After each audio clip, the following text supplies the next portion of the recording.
Perkenalkan, nama saya Dita Triayu dengan NIM 200321100011.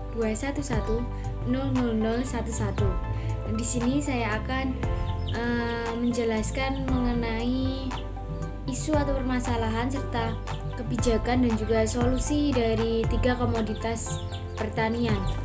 Komoditas pertama yaitu komoditas padi. Menurut Maulana et al. 2006, permasalahan yang sering terjadi pada komoditas ini adalah rendahnya kapasitas aktual dari atau dibandingkan dengan potensinya, kemudian rendahnya pembiayaan untuk penerapan teknologi yang lebih maju, kemudian penurunan luas baku lahan sawah, kesuburan tanah, kualitas, dan juga layanan sistem irigasi. Dari permasalahan yang ada, pemerintah tidak tinggal diam, pemerintah juga menerapkan kebijakan agar dapat meminimalisir permasalahan yang ada, yaitu dengan rehabilitasi dan juga ekstensifikasi infrastruktur irigasi, pembukaan lahan sawah baru, dan pengembangan atau penerapan inovasi teknologi yang lebih canggih. Menurut saya, solusi yang dapat dilakukan untuk permasalahan yang ada pada komoditas padi yaitu pengembangan potensi lokal di daerah tersebut, kemudian penyuluhan mengenai daya tahan tanaman dan juga kesuburan tanah, dan yang terakhir yaitu penerapan teknologi yang canggih dari petani milenial atau generasi muda. Dengan adanya pengalaman teknologi yang cukup canggih, generasi muda dapat memanfaatkannya untuk membantu petani dalam dunia pertanian untuk mengembangkan potensi daerah masing-masing. Dilansir dari kompas.com, Bangladesh merupakan negara penghasil padi terbesar di dunia dengan jumlah 34 juta ton. Namun di Bangladesh sering terjadi permasalahan yaitu kelangkaan pangan karena adanya bencana alam.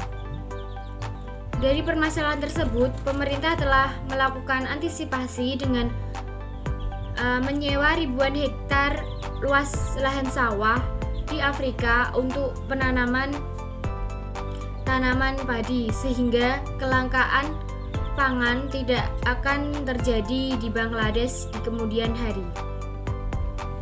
Komoditas selanjutnya yaitu komoditas jagung. Menurut Zakaria 2011, permasalahan yang terjadi pada saat pelaksanaan swasembada jagung yaitu kesuburan tanah yang relatif rendah, pengerjaan pengolahan tanah yang relatif rendah karena keadaan drainase yang buruk, kemudian harga jagung yang rendah, modal usaha tani yang terbatas, dan juga kurang aktifnya dari kelompok tani. Dari permasalahan yang ada, pemerintah telah menerapkan kebijakan untuk swasembada jagung, yaitu program pelaksanaan SLPTT jagung hibrida, sertifikasi benih oleh BPSB, pengembangan lahan tidur, penanganan pasca panen, pergantian atau penggantian varietas unggul, dan juga pengembangan kemitraan. Menurut saya, solusi yang dapat dilakukan yaitu dengan perbaikan mulai dari infrastruktur, sarana, dan juga prasarana dalam proses penanaman jagung atau alat yang digunakan untuk penanaman jagung, kemudian pemilihan benih yang unggul agar dapat menghasilkan jagung yang memiliki kualitas standar pada swasembada jagung. Lansir dari Bloomberg, harga jagung sempat menyentuh level 6,98 US dollar per basel sebelum diperdagangkan dengan kisaran 6,89 US dollar pada pukul 11 waktu Singapura. Lonjakan ini terjadi karena jagung menguat tipis 25% pada perdagangan Jumat 30 April 2021. Faktor utama rally harga jagung ini terjadi karena pemangkasan produksi di Brazil. Menurut Safran, pada tahun ini produksi jagung Brazil menurun yang sebelumnya 112,8 juta ton menjadi 104 juta ton. Komoditas selanjutnya yaitu komoditas garam. Menurut Permana 2011, permasalahan yang terjadi pada komoditas ini yaitu rendahnya produktivitas dan kualitas dari garam rakyat yang disebabkan karena tidak memadainya teknologi, kurangnya sarana dan prasarana, dan juga kurangnya pemasaran dan jalur distribusi secara dominan. Dari permasalahan yang ada, pemerintah telah menerapkan kebijakan melalui Kementerian Kelautan dan Perikanan mulai tahun 2011 dengan melaksanakan program pemberdayaan PNPM mandiri, kelautan dan perikanan untuk menunjang produktivitas dan kualitas dari garam rakyat tersebut.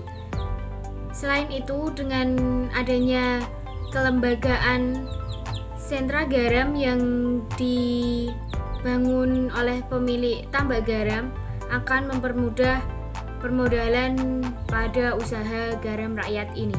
Menurut saya, solusi yang dapat dilakukan untuk komoditas garam ini yaitu melakukan peminjaman modal dari pemerintah untuk para petambak, kemudian memperbaiki sarana dan prasarana yang digunakan oleh petambak agar mereka dapat memaksimalkan usaha garam di daerahnya, kemudian melakukan penyuluhan atau sosialisasi mengenai cara pemasaran dan juga jalur distribusi yang dapat memperluas perdagangan dari usaha garam ini. Dilansir dari tempo.co, di Australia terdapat danau Redba yang memiliki keindahan dan juga kandungan garam yang cukup tinggi, yaitu 10 kali lipat dari Samudra Atlantik di dekatnya, sehingga dapat menghasilkan produksi garam setiap tahunnya. Danau ini memiliki kandungan garam yang terendam sebanyak 50% dan juga dapat menampung 3.000 buruh petambak garam. Setiap tahunnya danau ini menghasilkan 60.000 ton garam, dan petambak garam dapat mengumpulkan garam sebanyak 5 kapal dalam sehari.